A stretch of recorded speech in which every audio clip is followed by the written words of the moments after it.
क्या आप जानते हैं नबी करीम सल्लल्लाहु अलैहि वसल्लम की कुल कितनी बेटियां थी? नबी करीम सल्लल्लाहु अलैहि वसल्लम की 4 बेटियां थी।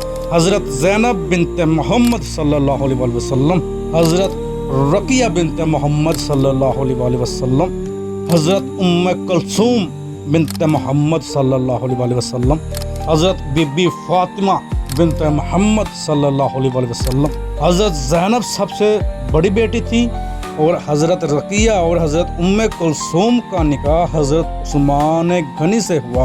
इसी वजह से हज़रत उस्मान रज़ी अल्लाह ताला अन्हो को ज़ुल नूरैन कहा जाता है, यानी 2 नूरों वाला। हज़रत बीबी फातिमा रज़ी अल्लाह ताला अन्हा नबी करीम सल्लल्लाहु अलैहि वसल्लम की सबसे छोटी और बहुत महबूब बेटी थी।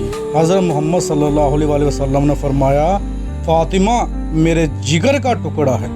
ये चारों बेटियां सब्र, हया और बेहतरीन अखलाक की मिसाल थी। क्या आपको नबी करीम सल्लल्लाहु अलैहि वसल्लम की चारों बेटियों के नाम पहले से मालूम थे?